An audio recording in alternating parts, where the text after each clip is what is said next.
A poor grandmother raised an abandoned baby without knowing who she would become. An 18-year-old village girl was abandoned by her boyfriend after becoming pregnant. She gave birth to a baby girl alone in Maidua village. Holding the infant in the walled village, she looked bewildered, tears streaming down her face. Penniless, her family refused to take her in because they considered her a disgrace. Her boyfriend had long since left, and she struggled to survive, unable to raise a child. She staggered to the millstone at the village entrance and begged Granny Chun, who was tidying up farm tools, to look after the child, saying she would be right back. Granny Chun, seeing her pitiful state, took the walled village. But the girl turned and ran towards the mountains, never to return. Granny Chun waited from day to night, and then until dawn, but the girl never came back. She opened the child's old clothes and found a pencil note. "Kind person, please take this child in. I really can't afford to raise her. I will repay your kindness in the next life." Granny Chin sighed deeply, took the baby girl home, and named her Nuanya, hoping she could endure her hardships and be treated gently by life. Grandma Chun was a lonely old woman. Her husband had passed away early, and her son worked far away from home, leaving her alone in a mud brick house, surviving on a small plot of dry land. Every day before dawn, she would go to the fields to plant vegetables and sweet potatoes, carrying them to town to exchange for rice and flour to make porridge for Nuanya. She herself would only eat sweet potato slices, which she would eat with chicken soaked in salt water.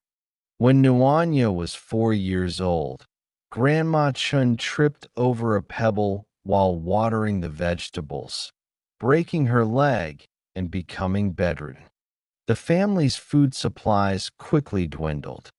Grandma Chun lay in bed, secretly shedding tears, feeling she was a burden to her child.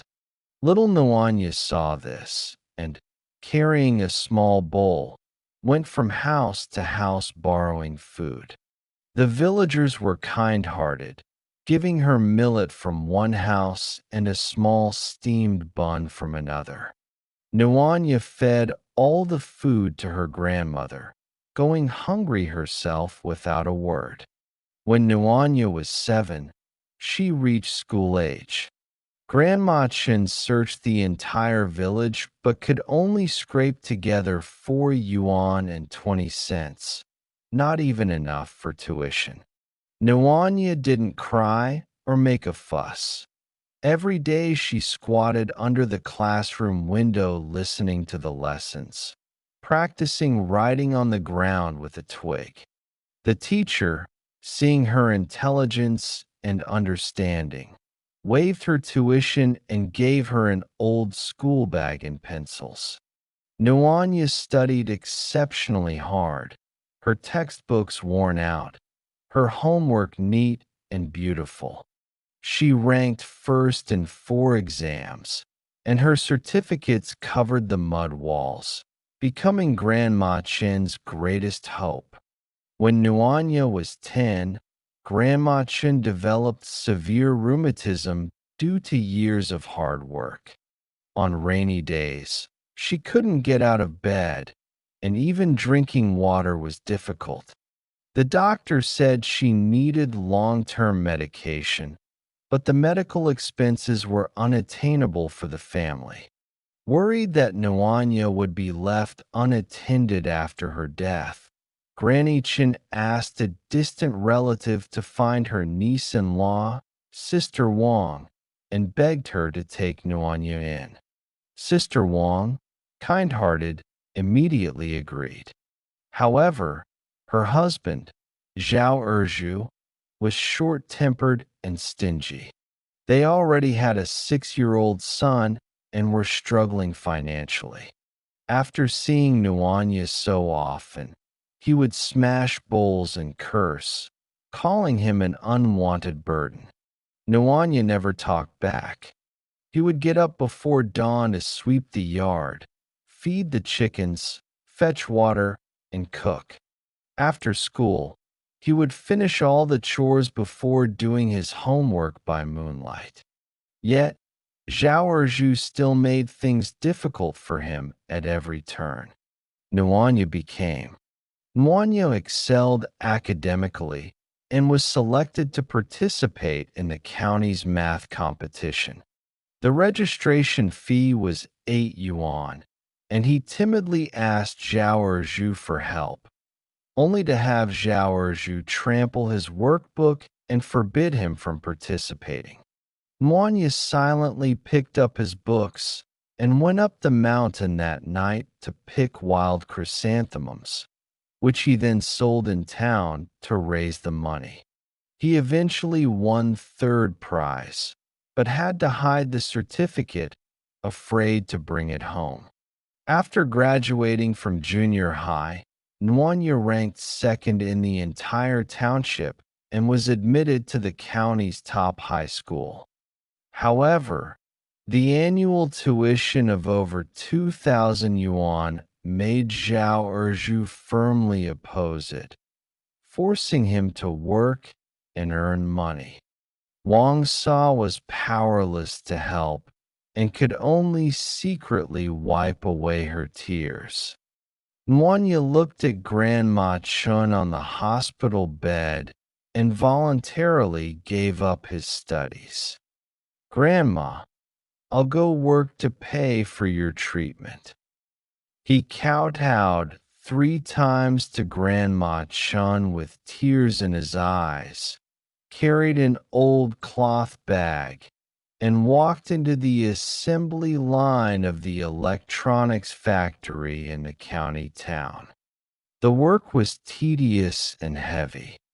Nuanya stood for more than 10 hours a day, his hands and feet blistered and scabbed, but he never complained.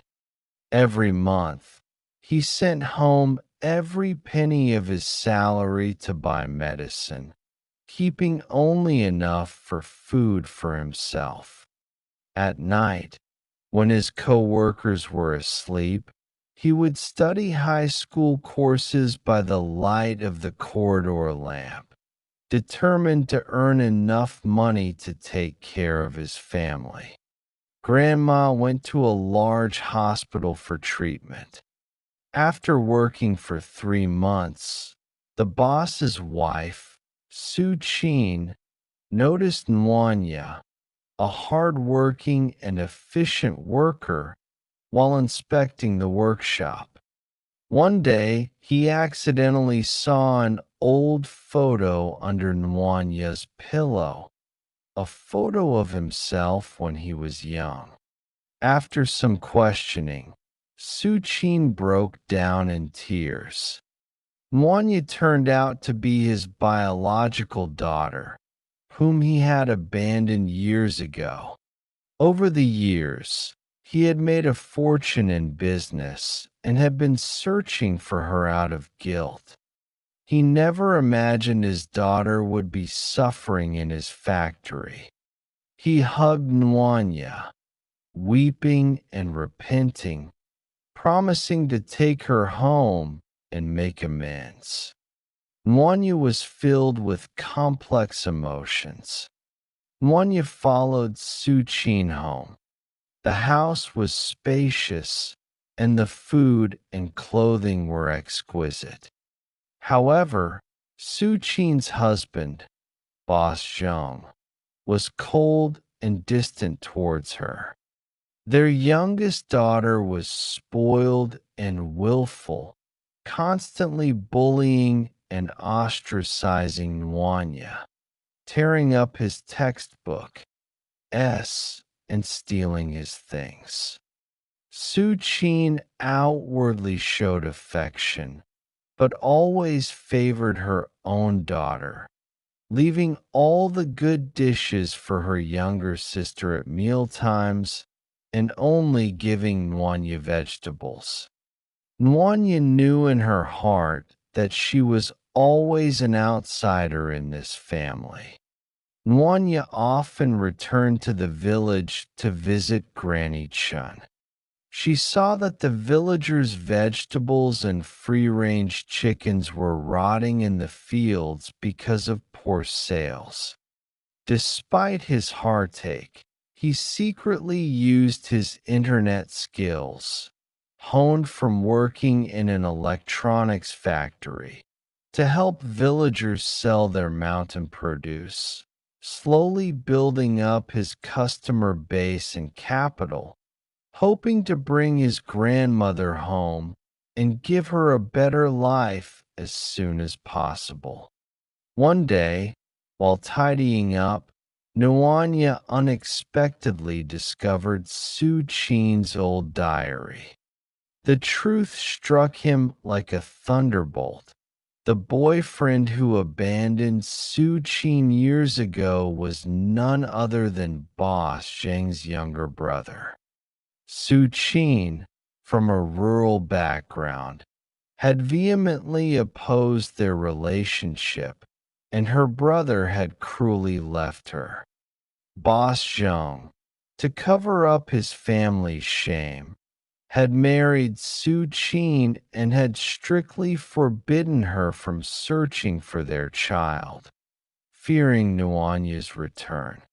The division of the family property, the so-called maternal love and compensation, was nothing more than a facade for outsiders. Nuanya was heartbroken and disillusioned.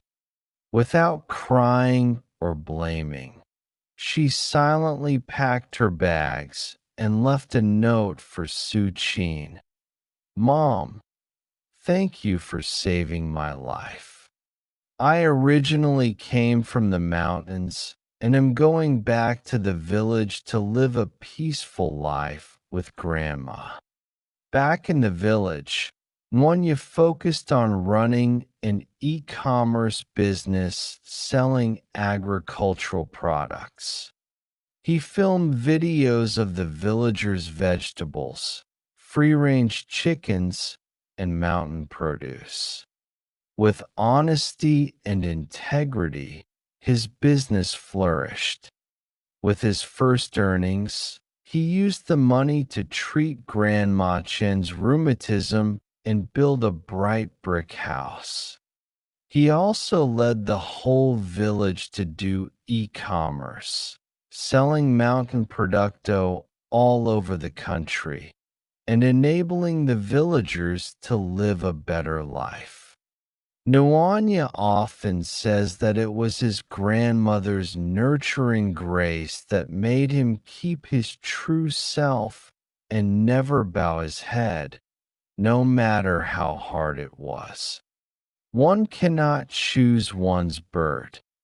Age and suffering is unavoidable, but if one is grateful, holds on to kindness, and works hard with one's own hands, no difficulty cannot be overcome. Treat people sincerely and work hard, and life will eventually get warmer and warmer, and one's life will eventually usher in its own light. This kind of truth is worth sharing with the people around you.